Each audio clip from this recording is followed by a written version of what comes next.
Hi sweet friends, it's Petra here with a Bramble Fox video, and this time I'm creating a Christmas layout using the Vintage Christmas Large collection by Simple Stories. And I'm here using the stencil that is with the Fox box this month. And I'm using a lot of gorgeous Christmas goodies you can find in the shop. So I will link everything below so you can knock yourself out shopping because it's all too gorgeous. So that said, I'm starting off with creating flowers which I die cut from two different types of paper from the collection. I used a pattern paper and one of the basics, and I die cut those Christmas flowers, poison letters I think it are, um, and I'm simply gluing them together and starting with a basic sheet and starting with a pattern sheet, so to create a bit of a difference between them. And I'm curling up the leaves a bit so it gives a bit more dimension. And I'm starting off with three large ones, but I also will create a smaller one later on. And then it's time to back the photo, and I'm backing it with two basic cardstocks which are with the collection. I'm not backing with any pattern papers because I think that will be too busy.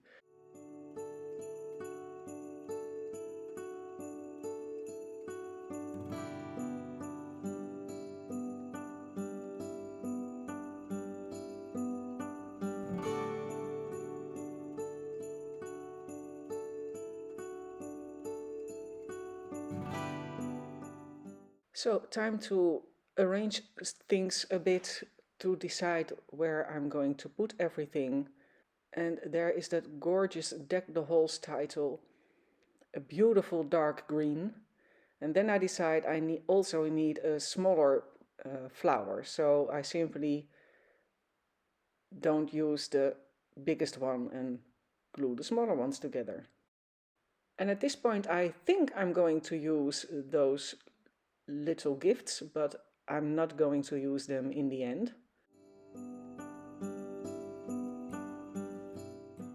So when I'm happy with the arrangement I thought of, I decide to glue down my photo. And then I decide I would love to do some stitching. So perhaps it would have been a bit more easy to do that before I taped the photo down, but you know me. Why do it the easy way if you can also think of a less convenient way to do things? So I'm tracing the die cut I used for the flowers, and that will be my guide to do some stitching. So I will punch holes alongside that traced flower, and I won't show it the entire process because that will be too boring. And then I will start stitching those flowers. And that's also something I will do off camera most of the time because you don't want to see me stitching for half an hour. It was longer than half an hour, I can tell you. I always love to do it, but it's a bit time consuming.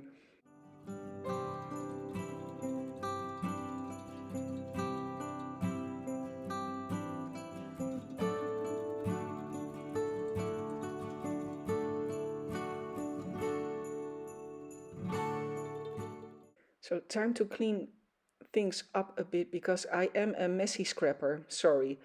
So here I'm done stitching those flowers and they look a bit crooked, but once the other flowers are glued down, then it's just a little bits of leaf that are peeking through behind the other flowers, and that's fine by me.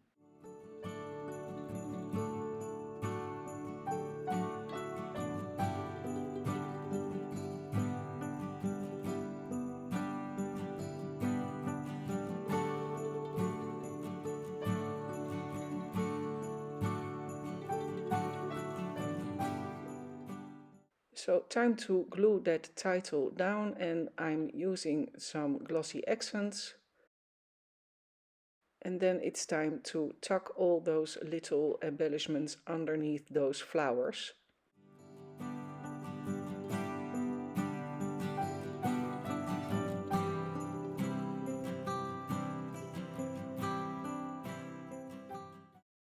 And I also picked out 3 of those mirrored gold Christmas ornaments that you can find in the shop. And once again, I will link it all below. And those little ornaments are gorgeous. So I think I will need more of those. And that I am taping down with a bit of foam tape. So they get a little bit of elevation.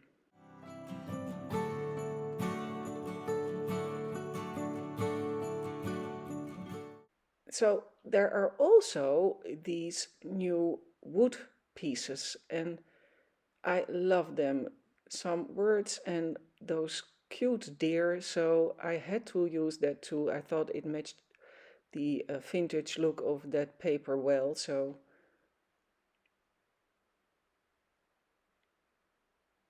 and decide to give those large flowers that tiny center, so I can finish it off with some clear drops, and then it's almost done.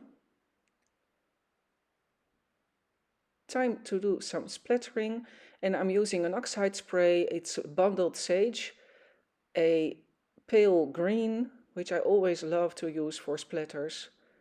And I thought red would be too red, so that's it. I hope you like it, and please let me know what you think, and hope to see you soon. Thanks so much for watching. Bye bye!